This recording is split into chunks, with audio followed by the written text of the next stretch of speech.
All right, everyone. So today is Wednesday, April 26th, 2017. GamerKulture is that drive, passion, and dedication to all things in gaming by the Grand Geek Gathering Network. The ever-changing world of gamer culture involves communities of all types, the evolving industry that surrounds us, and the people who use it for the betterment of all. We don't need character select anymore because it's the same shit every week. We have, of course, this would be funny if it wasn't so true. Wildcard and myself too. Yeah. So, on today's episode, we are talking about a topic that Squeaky brought up. So, Squeaks, why don't you start us off? What are we talking about today? We're talking about gaming communities. We're talking about gaming communities, guys. Why would we talk about those cesspools? Why? Because y'all obviously all had bad experiences while I had the heavenly ones. Yeah, you did indie games, that's why. I had good it's all happy in indie game world. Oh, no, it's not. Isn't it? Well, no. Okay, there's a difference. Uh-huh. The people who are like, who like indie games for indie games, and then there are the fans of indie games who freak out like Undertale super fans. I was just about to say, I was like, if you wanted, I didn't put them on my list of research, but I know the Undertale community is terrible. Undertale is horrible. It's horrible. Horrible. Is it as bad as Steven Universe's? They do not like art that is any different from the actual art. All right. So what makes the Undertale? You know what's funny? You know what's funny? Undertale and Steven Universe, they fight with each other. The fandoms. I'm not even kidding. This is a real thing. I love it. Someone made an Undertale fan vid, and they were singing a song from Steven Universe, and the Steven Universe fans, a couple of them got mad because that one had more views than the official vid of the Steven Universe song on YouTube. I'm not even kidding. That's honestly hilarious. It really is. But I'm just telling you, that's how bitter. So what I'm actually hearing is that Tumblr is just terrible. Oh yeah, Tumblr is terrible. Oh yeah, it is. Tumblr's terrible. In fact, I could argue that almost any social media is horrible. It is. No, never mind. Yeah. Right. So, yeah. All right. I have positive experiences with gaming communities because I'm in the safe world. Do we So why don't start y'all go positive, ahead or do and... we want to start negative? I think y'all should start negative, and then we'll end with a nice little happy note. Can we start with League before we get into the person who did research? Okay, so I brought this. That's going on Instagram. I brought this question up. So because I've seen memes about it, but I don't play League of Legends, and I never have. But why is the League of Legends fandom considered so terrible? Card, do you want to start, or would you like me? I will go ahead and get started. It is due to the game mechanics. That is the root of it. Is how the game is played. Because how the game is played is it is 5v5, and the objective is to destroy the enemy base. And you both teams have to level each other up, and whoever manages to get a good push in, manages to get a big advantage, destroying the enemy base, and blah blah blah blah blah. So what happens is you can either kill little minions that each base spawns out, and they go to the middle, and they fight, and you can either kill those guys and level up, or you can kill the enemy teammates and level up. You get more experience and more gold for killing enemy teammates. So, if you have somebody on your team that has no idea what they're doing, you are stuck with them. They are powering up the enemy team because they keep dying. Thanks for the follow. We follow. So Card's absolutely right. It's not necessarily a fault of League of Legends. It's that MOBA formula overall. The fact that a single poor teammate is not only now not carrying his own weight, but is more than likely assisting, even if it's unintentional, and sometimes people do it on purpose to be trolls. They are now feeding experience and gold, because you get money per kill, to the enemy team. So they are weakening your team overall and strengthening the enemy overall. So, and it is extremely frustrating because you are now at a disadvantage due to a factor that you have no control over.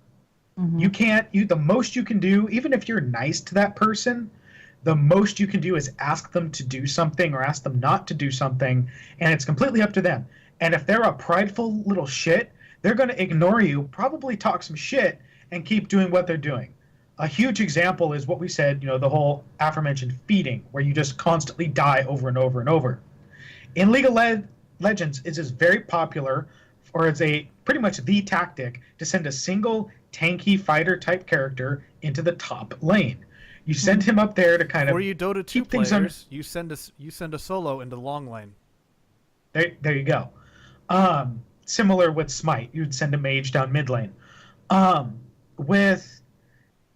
then with these kind of games, you've got that one person whose job it is to hold that lane. And they're usually a type of character with skills able to do so. If they start getting overly aggressive when they're behind or they're just a worse player, they're now going to start feeding their lane opponent. Their lane opponent is going to get that advantage over them, can push them back whenever they want to. Not only are they now pushing in that lane, getting closer and closer to your base, but if they push you in far enough, they get comfortable where they can leave that lane, go to other lanes, and assist their teammates. So someone can be not expecting it and suddenly get a tank barreling into their lane, knocked up into the air, stunned, whatever they have, and just get melted out of nowhere because someone couldn't handle their lane. Someone couldn't handle just not making these dumb mistakes. And that's the main frustration with a lot of MOBAs, is that it takes the powers out of your hands. Now, Heroes of the Storm tried to help this a bit, because instead of one person getting their own experience, it's the whole team. Everyone feeds their experience into a bar. And as that bar grows and reaches the end, your whole team levels up at once. In theory, that's really good, because that means other people can help shore up the weak ones. Or somebody could piggyback. Yeah. Exactly. The exact same problem happens. Someone isn't feeding the experience, like their share of the experience in. They're dying a lot, so they're feeding experience into the enemy team's bar. Their levels are going up. They're getting their stronger abilities a lot quicker. Their stats are going up. The problem doesn't change. So it's an inherent problem in a lot of MOBAs where nothing you do can shore up what that guy is doing. Make up. Overwatch is a little better. I was actually going to say, it sounds like that was one of the community. I was actually, I did research, but one of the two communities I wanted to talk about, one of them was Overwatch, because I have experience with it. It sounds like when you're playing and, everyone's doing their jobs and you just have and meanwhile trying to focus on the payload, and then you have someone just off in space just killing people and nobody's on the payload. You don't have to be nice. You can use his name. It's Genji. 25 million players in this game and not a single one of them on the goddamn payload.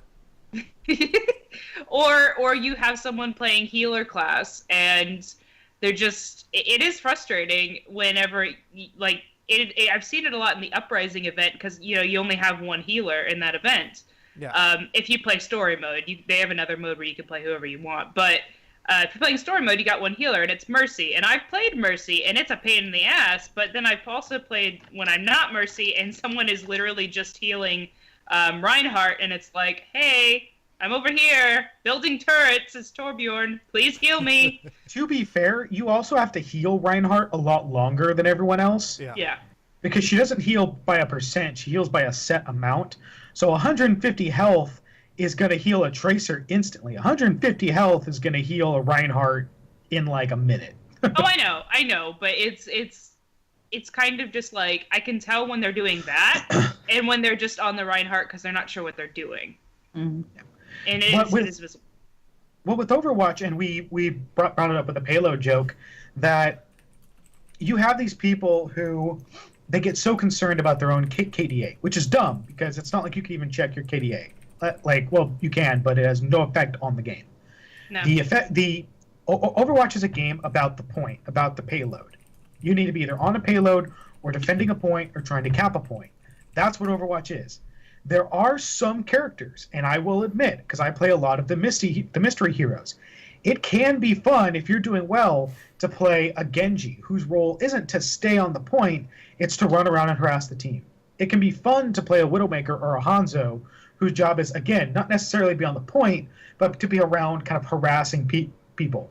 The problem is that people get not only too that, like absorbed. Hanzo and Widowmaker, they also provide this thing called the Overwatch, which is you watch over the enemy team that's coming in and try and pick them off before they come in.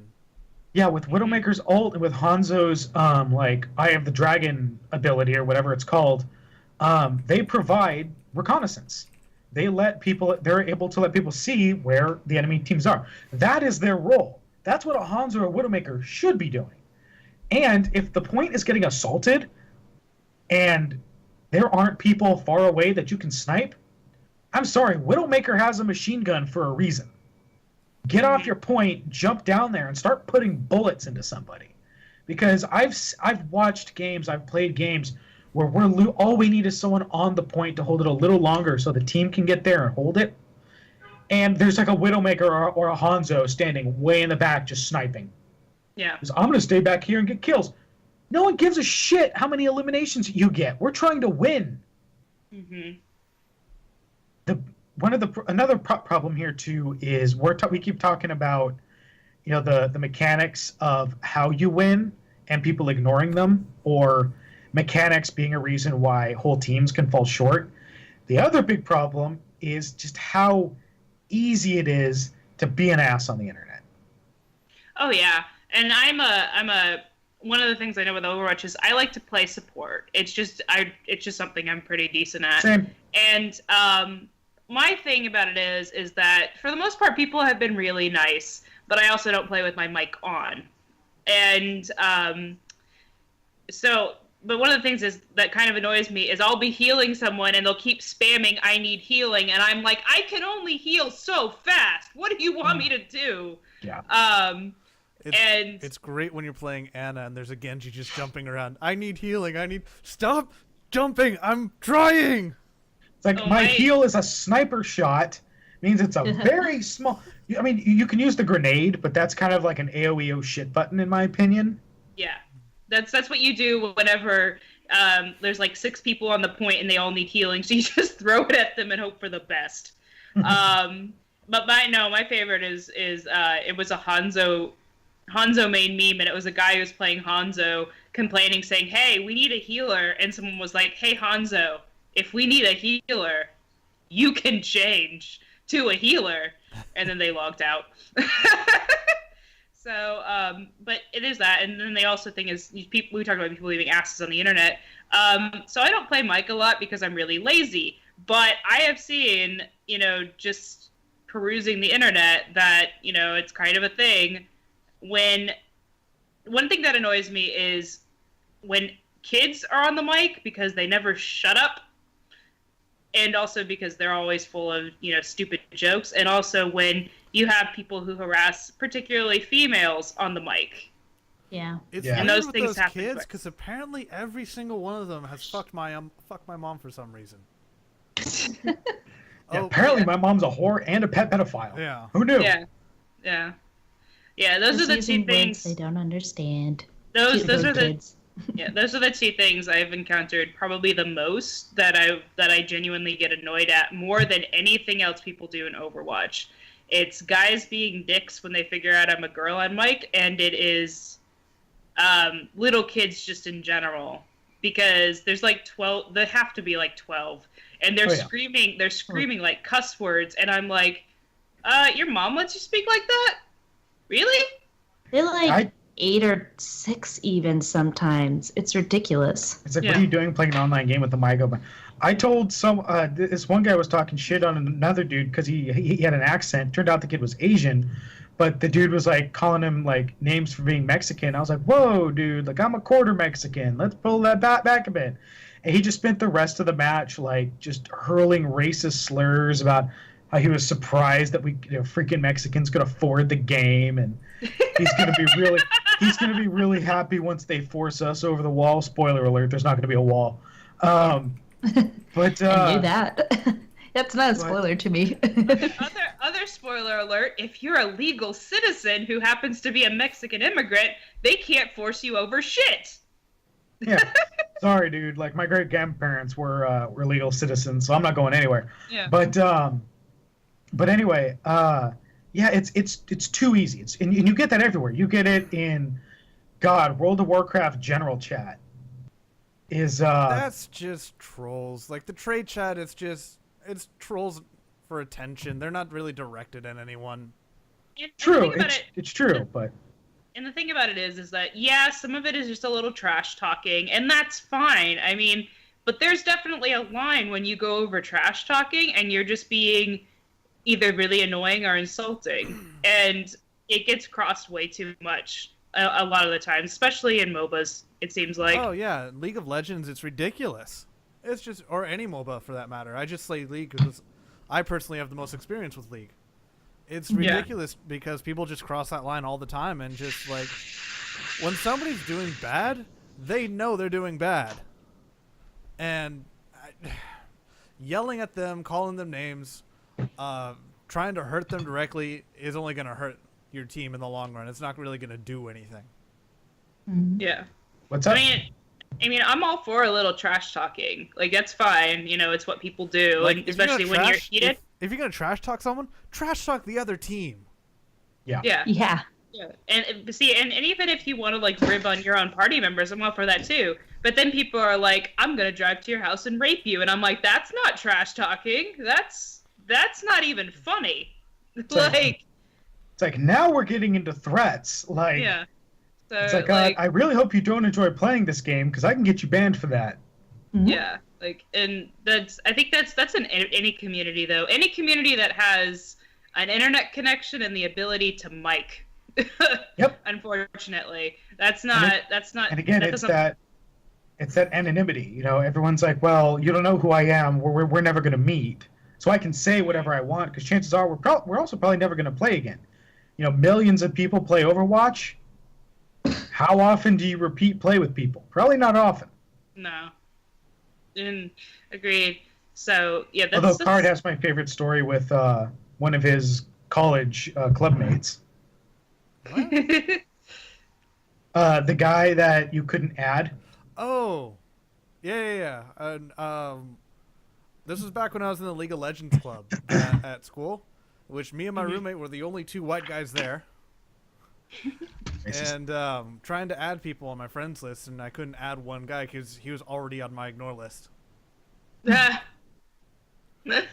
Which is like, I mean, it's like a small world. I mean, I guess it happens. Like we said, there's a lot of dicks in League, so chances are you probably if you meet someone who plays, there's a good chance you've ignored them. And I'm not the kind of guy to just ignore anyone for any reason at all. Oh yeah, like I know we've played enough league together. Like we'll smack talk an enemy team whether or not we're losing or winning. Like smack talk is fine. Some people just take it way too seriously. I do in Overwatch now. I've started smack talking a lot, especially if it starts getting under someone's skin. I was like, what was one? Oh yeah, I've started at the beginning of the game saying greetings, fellow Overwatchers in match chat. Some guy responds with queer. I was like, you got me. Love the dick. And they're just like, oh, I guess you're so funny. I'm like, I mean, I haven't looked in the mirror yet today, but you're probably right. I'm a pretty nice player, so I don't yell at people. But there was one. I was in a game, and this kid, and it had to be a kid. I have no idea how old it was, but just the squeakiness of the voice and what he was saying, and he just would not shut up the entire game. And it was, of course, the one game where you have to get the point and get it to 100%. So it's one of the longer matches. And by the middle of the second match, which we lost, and we ended up going for a third one to break the tie, I just got on the mic and I was like, no one can do their job because you won't shut up. Just shut up. Or I will find your phone number and call your parents and tell you that you're screaming the F word on this. Yeah. Which was a total baseless threat because I'm not going to call some little random kid's parents. But I just was dumb. XX Reaper Sniper XX Mom. Yeah. He's being a dick. But it's just like, it's just My like, mom probably doesn't even care. no, they probably don't. But it's just like, it's hard to focus when you're just hearing a little kid in a super high pitched voice screaming about people's mothers and stuff like that. And you're just like, oh my God. Should I leave, or have I invested enough time into this game to see it through because we might win? I don't know. I think that's the moment where you hit the record button. Mm-hmm. And you put it on YouTube and you get 1 million views for the screaming child. Oh God. Just... I have actually watched a lot of those videos and they're pretty hilarious. There's a guy who actually like trolls kids. It's beautiful. My favorite of that was it wasn't necessarily little kids, it was everybody. But his Xbox Live sign-in name was like Xbox turn off or something, Xbox or off. Xbox off, or Yes. Xbox sign off. And so people would be like, Xbox off, get out of the way. And they would be like, oh shit, because it was turned off.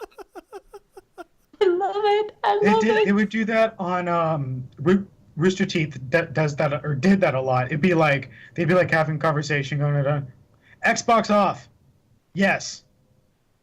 Okay, because you have to tell it yes or no. Yeah. But that's if it has the Kinect. If it doesn't have the Kinect, it's not going to work. Yeah.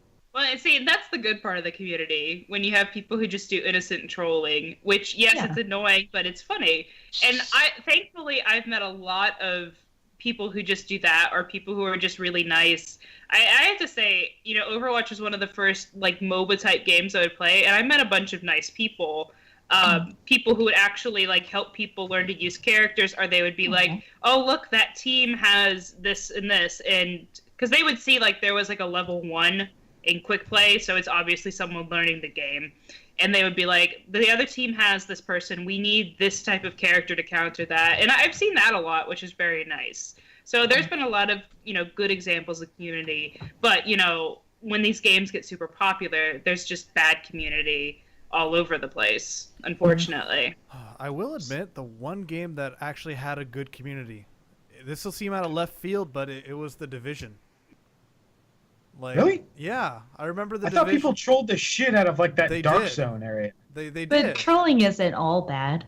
But I mean, the few people that I managed to team up with in their 3-man missions, like none of them I had a problem with at all.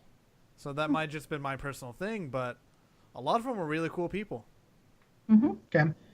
So we've talked a lot about the negative side of the gaming community. Now, what about the positive? Indie games. I get people in Hearthstone adding me all the time after games. I don't know if it's because I'm good. Spoiler alert, I'm not. I'm terrible at Hearthstone. We have videos that prove that fact. Yeah. I just talked about how I've seen some good examples of community. So I'm not going to go back into negative quite yet, but when I was on Tumblr, I did some research on game communities through my Tumblr because I use it a lot for video games, art, and stuff. And there are some good examples. Like, there's just people who will shoot the shit about games that they're talking about, and they'll, help people understand lore. There's people who will actually learn, like, if the game has Elvish or some other weird language, they'll actually kind of figure out how to translate it and help the community translate it so we can just get more lore. There's people who just do, and not porn, but just actually really nice artwork of it. And they'll be like, yeah, you can use this wherever you want. Just give me credit. Or they'll make art for people by request. So there are really good aspects to communities surrounding large games. Oh, yeah. That come with the negative, unfortunately, but there's always a good community. The thing I will stress is that for all the communities I researched, the good part of the community was a lot larger than the bad part of the community. The bad part of the community was just louder. That's true. Oh, yes. So. And it's probably not really a game unto itself, but the Skyrim modding community I found is really awesome.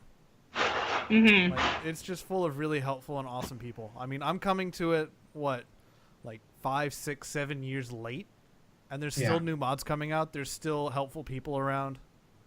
People who produce that kind of content generally are pretty supportive of other people making content, because you might have someone be like, man, I would really love to have a mod that lets me, have add quests or put a whole new NPC in the game. I don't know how to do that. However, I do know how to make all of my robes look like Superman or the Flash or shit like that. It's like, I'm going to make a mod like that, and someone else is going to be like, that's really cool. I'm going to make you be able to wear a bucket for a helmet. Everyone's able to make something that everyone else appreciates. Mm-hmm. And even back to Overwatch, like, sometimes you do get people who are really, like, really cool, or you can strike up conversations or jokes. Like, I've made friends on the game just from chatting with people. And it's like, we all recognize that we all suck, but we're all having fun, and trolling the people that just get mad at us. Yeah. Or my favorite was, there's a language in Song of Ice and Fire, Game of Thrones, High Valyrian. Okay. Yeah. And this guy was like, I was like, yeah, but I kept dying. I guess that was my job. And he responds with Valor Morghulis. The only way to respond to that is Valor Doneris. Valor Morghulis is, it's all men's fate is to die, or a man's fate is to die. Basically, all men must die. Yeah, all men must die, and the response translates to all men must serve. Alrighty then. I'm just like, nerds! And it's fun. It's like the funny little places that stuff like that pops up. And Squeaks, you brought up like indie games. I know me and Card had the same reaction with Journey. We were both playing Journey, and at first I thought it was an NPC, and then you find out it's an actual person who kind of like phases into your game. And at first you're like, oh, it's just someone else running around. And then you start getting into these points where it's like, you are trying to finish this thing together. There is nothing that requires you to stop and wait for this person, but you feel compelled. Like, person would like fall flat in the snow towards the mountain summit. And I found myself going back and being like, using my little like chime sound to communicate with each other. The chime will also redo your scarf so that you can fly. So yes, but if you're low energy, chiming back and forth will just keep your scarf going, and that's what you got to do at the very end. You got to stick together and just chime back and forth to each other until the very end. Yeah, and it's like the most weirdly like placed, touching moment in a game, where you're sitting here with this person you've never met, you aren't even actually speaking to each other. But even when you're not freezing to death, you're using the chimes to kind of communicate with each other. Not that the chimes actually mean anything. You're just like do do do, bloop bloop bloop, bloop bloop bloop, and just being dumb like that. But it was the coolest thing to just be like, dude, I'm not finishing this without you. Get up, damn you! Oh, I was so much fun. I think it's like one of the things, like, so this is kind of a negative, but it's not necessarily. Hey, thanks for the follow. This is a kind of a negative, but also not really. So, so when the corrupted blood incident happened, the reason the CDC actually studies it is because, you had the people who were spreading it, the people who were trolling, but you also had people who were healing characters who were trying to help people. They were trying to heal them. Is this the incident in World of Warcraft? Yes, corrupted blood incident in World of Warcraft. Yep. So you had people who were trying to heal people. You had people who were trying to, prevent people from dying, do what they could, and that's why the CDC actually studies it as an example of what would happen if there was a worldwide pandemic. And it's kind of one of those things where you can kind of see the community, and where like you do have the people who are spreading it just for fun. Giving it to lower level players. Those are, just examples of the bad community. But then you have the good community who's actually trying to help. They're healing the weaker players. They're telling people, don't go to this place. You're going to get it. Stuff like that. So I think in general, it's, the good community outweighs the bad in a lot of ways. And you can see it. And it's kind of like, just a really good example of humanity sometimes.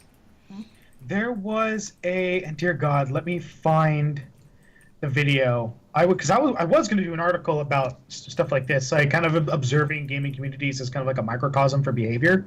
Mhm. There was a game. Let's see. Predicting the end of the world from. Was that the one that was only supposed to be a game for like a year, and everyone was aware that it was going to shut down, so they were trying to see what people's behavior would be like in the apocalypse? I think yes. Well, it was. They were. God, I forget the name of the game because I'd have to watch. They say it in the video, but I don't want to turn the video on right now. They talk about how, like you said, the game was only meant to be available for a year, and then they were going to shut it down and work on stuff, blah, blah, blah. But people were reacting in ways that people tend to react in doomsday scenarios. Mm-hmm. So they were actually observing, like, people who, like, okay, what are people doing? Like, what are they freaking out? And some people were kind of, freaking out, upset that they were going to lose all this progress on this character. I have no idea what you're talking about right now.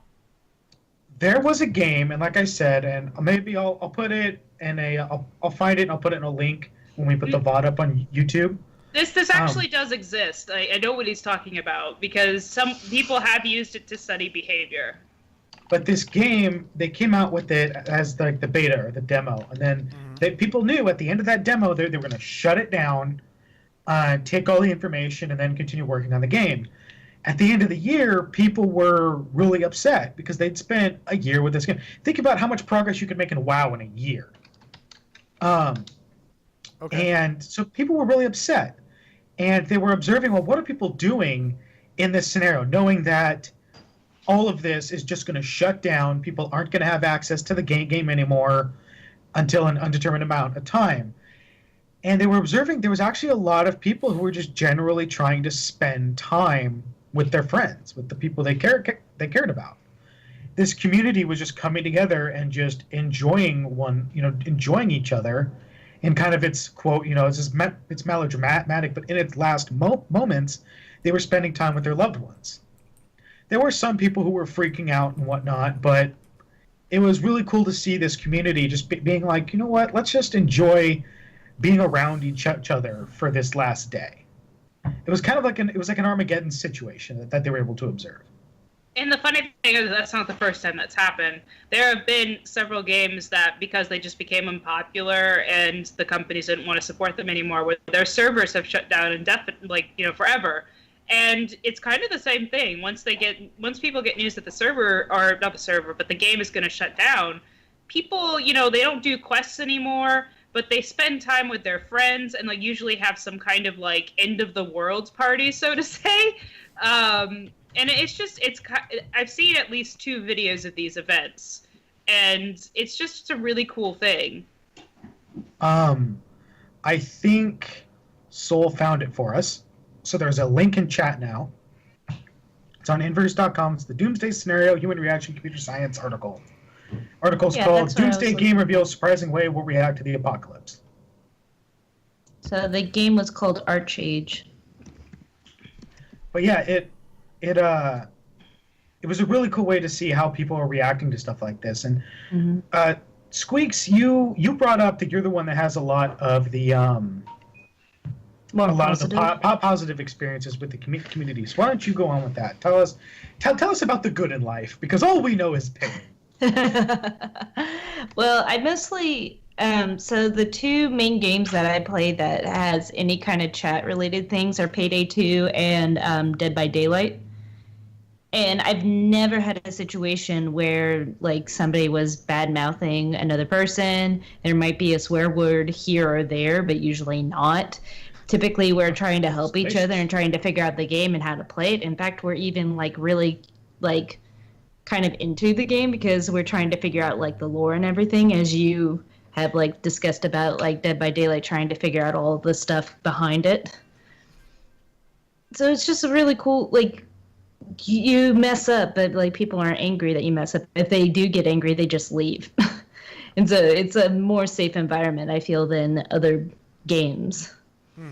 Payday 2 also, even if you're a low player, you get on there and you're I've never done this level before, and they'll walk you through how to do it. Oh, that's I was nice. really surprised because you and me played yesterday. and we were playing on a relatively simple map that you and I have done, like just the multiple two of times. us. Yeah, multiple times. Just the two of us, we were able to do it. I was messing up. And I mean, I wasn't gonna say it, but yes. I was messing You up. alerted the I guards kept once straight off accidentally the bat. using my saw on the officer instead of my silence gun. Yeah, she kept cutting his jugular instead of silently putting a bullet in his head. Turns out that makes a lot of noise. Yeah. But that happened, I think, the second time we did it. I think a civilian saw us and was like, a civilian called the cops on their cell phone. I'm like, I'm about to kill me a civilian. The civilians have cell phones? No. Yeah. Right? But And they can hit the panic button. yeah, they can hit the panic buttons too. That's why you need to tell everyone to get down. But I think the 3 times we tried it, we kept fucking up. And the guys who kept joining us, the worst they would do is just leave at the end of the game, which is like really great that they left at the end of the game. But they would just be like, "Oh, do you want to restart? Do you want to restart? You want to restart?" I'm like, no one's getting angry, no one's yelling at people, no one's telling people they suck. They're just like, "All right, round 2, let's go." Yeah. I'm like, wow, I'm impressed. The worst I've had is that a person didn't get like saved because we were trying to figure something out, like for a puzzle, and they. Hey everybody, Kuma here. As you can tell, it's been a few days by the evidence of my clothes since we've done the podcast. We had a few issues right there at the end. Unfortunately, Wildcard's internet went out right towards the end, and we weren't able to get him back right away. Right when we were getting ready to shut down is when he came back, but we decided there was no point in bringing it back up. So I'm just going to make a quick little vlog to go over what we talked about, just kind of wrap things up. So obviously what you were just listening to was our topic for the day, which was positives and negatives in gaming communities. On the internet, you get a lot of very toxic behaviors. You can get people just using slurs, poor language, purposeful trolling. And we touched on instances in, say, League of Legends, where it can be the way the game is designed in the form of if one person is screwing up, that one person's screw up can easily be taken advantage of by the other team and used against your entire team just because you're having a bad game. That brings out the worst in people. People get frustrated, blame starts getting thrown, everyone starts yelling, and suddenly you're in 45 minutes of hell. It could also just be poor teamwork, like, say, in Overwatch. If someone's just not, say, with Overwatch, staying on the point, if they're running around doing whatever they want to do, they're not participating in the goal of the team, and they're just worried about having a lot of kills at the end of the game, why they are, I don't know, because kills do not matter in Overwatch, that can get really frustrating. And then you just have the people who are safe behind their computer screens and don't have to worry about prying judgmental eyes or people judging them personally because, hey, it's on the internet. You can say whatever you want and who's going to come after you, right? So we covered that being a really big couple of factors in a negative behavior. But we also looked into positive behavior, where that stems from, what kind of games you're going to find that in. A lot of time, positive behaviors come from games where people understand what their role is and they're able to perform it very well. Or when you just have a really good group of people who understand, if someone's screwing up, that's okay. We can kind of carry them along, and maybe next time they'll learn from us helping them what mistakes they were making and how they can improve. Or just, when you generally have a good group of people who understand, at the end of the day, we're here to play a game. And there's no reason to get upset. There's no reason to start freaking out because everyone's just here to have fun. It's a lot harder to find those communities. You find those a lot when you're in person because, again, people don't have that computer screen to hide behind. So they tend to be a little more genuine in positivity, or at least they sort of wrap up the trollness and keep that tucked away and realize they need to be a good little boy or girl when they're out in public. Really not much more I can add to that, but it was a really good topic of conversation that we had. I'm really happy everyone brought up a lot of really good ideas. Thanks to Squeaky for bringing that up. We almost did that last podcast, but instead we did something else. So I'm really glad we were able to get to it. It was a lot of fun to talk about. I know a couple people that we had in the chat were enjoying it. So Thank you, everyone, so much for understanding the technical difficulties. What is a Gamer Culture Show podcast thing without technical difficulties? Tune in this week for some really fun videos. We've got, as always, continuing of Squeaky's transistor videos. Plus, I've got one that came out on Tuesday, which is Little Nightmares. It's a horror adventure stealth indie game that I think you guys are really going to like. So go check that out if you haven't already.